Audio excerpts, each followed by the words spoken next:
you can't judge a person just based on what they are, what they look like. You really have to get to know them to understand.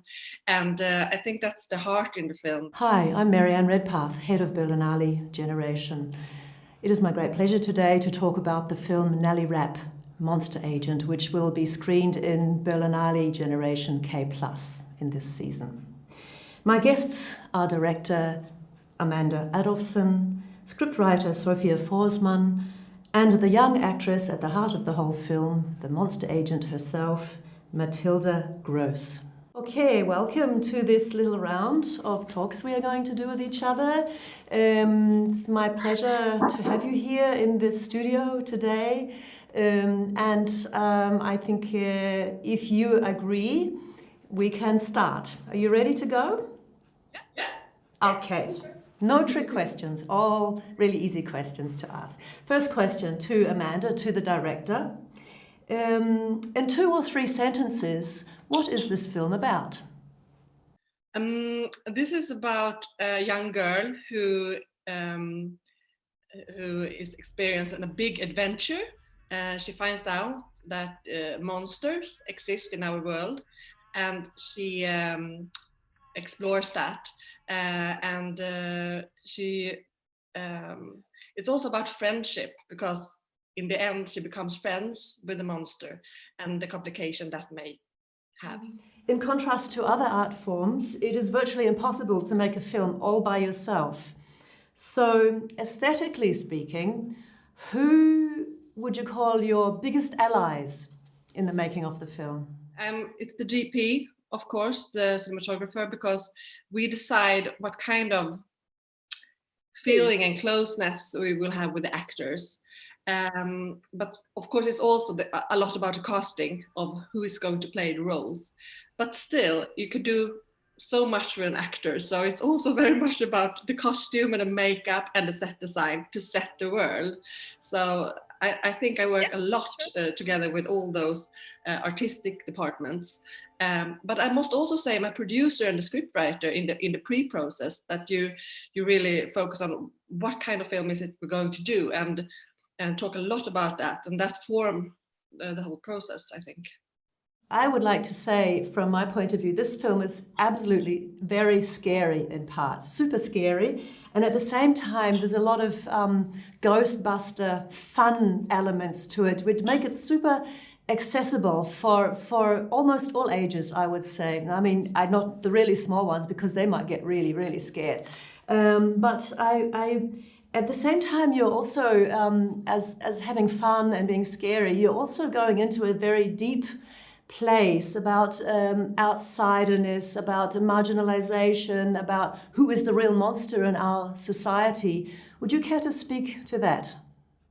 Yeah, I thought that was the interesting layer in this film, that you can't judge a person just based on what they are, what they look like. You really have to get to know them to understand.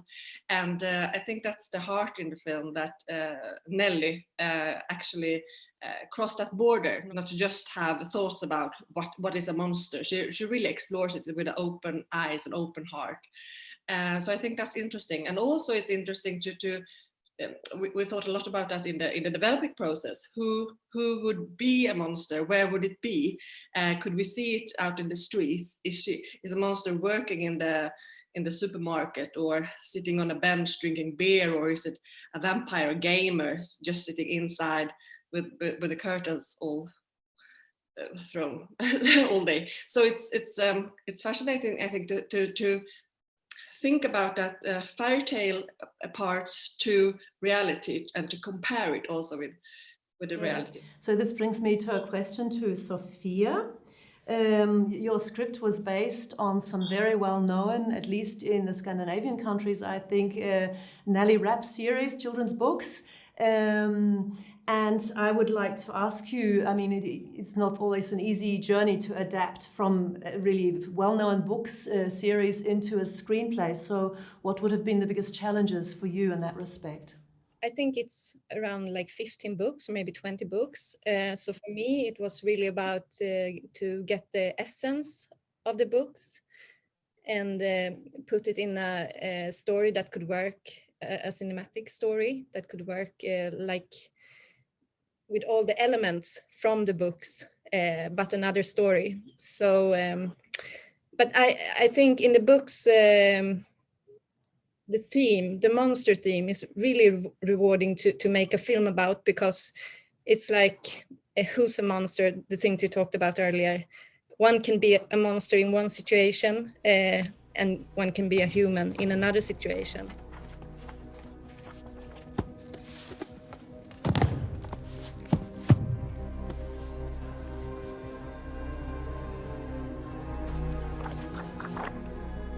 Varulv.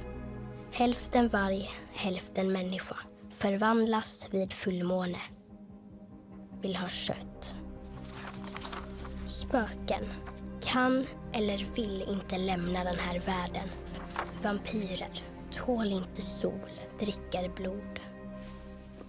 And I think that I worked a lot with that. Who's the monster in which scene? And Nelly, in the beginning, she's an outcast in her school, and then when she comes to this monster world, she's the human. And how would she react in those situations? So was your aim to write a script that is full of humorous moments as well as deep, dark moments? Yes, I think I wanted to write a film that I wanted to see when I was a child. And I wanted to make a film that was warm, but still scary. I wanted to make a film where you could laugh and also maybe cry, or with all the emotions and feelings. And well, you succeeded. Thank you. So now I have a question for Matilda. Are you ready? Okay. Yes. Okay, Matilda. Before you began work on the film, did you have the chance to read any of these Nelly Rapp books? And if so, do you remember, were they really scary for you, the books? Yes, I have read 2 of the Nelly books when I was younger, but it was a long time ago, so I don't really remember how scary it was. But I remember that they were very good and exciting. Okay, so another scariness question for you, because I'm so interested to hear about your experiences. You play an extremely courageous girl in the film. She doesn't seem to have much fear at all. But during the making of the film, were there moments where you yourself, as Matilda, where you felt a little bit afraid? Yes, it was when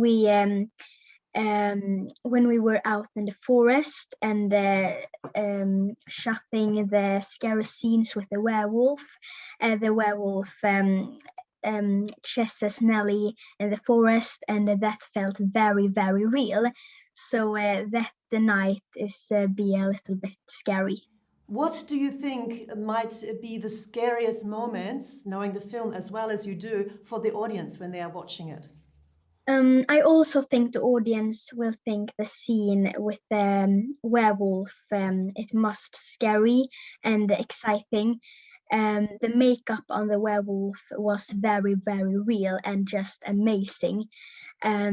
So of course it is scary when the werewolf comes closer and closer to Nelly.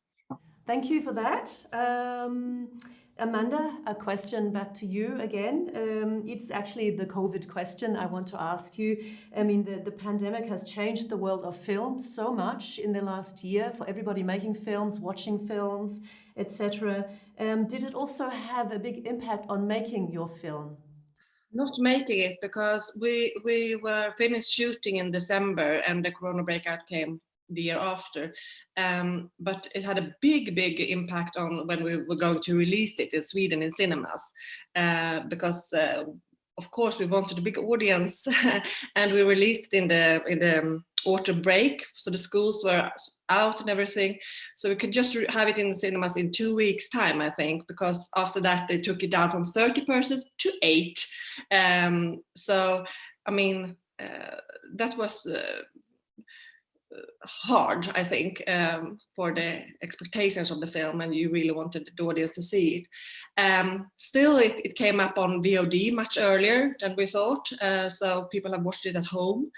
And so, but of course, it's hard. I've been in another production now during this autumn, and that's been really tough.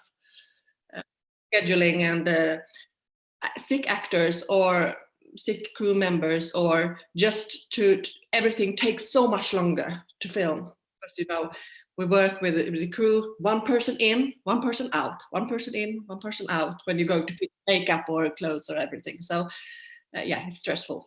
What effect do you think that might have on the future of cinema?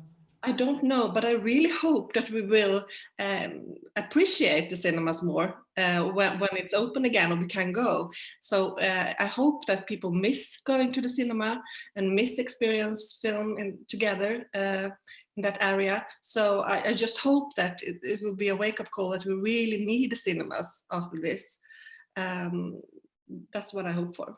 We also hope that as well, and we look forward to seeing the film maybe together with you who are coming to Berlin in June, so we can present the film live in the cinemas to the audiences. We hope that we can make like a reset on that level as well, as it is important for such films also to be seen on the big screen with a lot of people enjoying being scared together.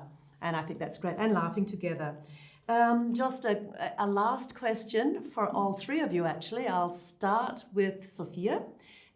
What's coming up next? Have you got a project that's happening? Do you have plans for your next script which you're writing? Yes, I'm writing on a feature film for around 15, 16-year-olds right now. And I'm writing on a TV series. And I also have a production coming up this year at Netflix, Young Royals, also for young adults. So you have plenty to do. That's great. Keep you busy. Fantastic. So what about you, Matilda? Do you have another film coming up, or some singing or dancing or acting?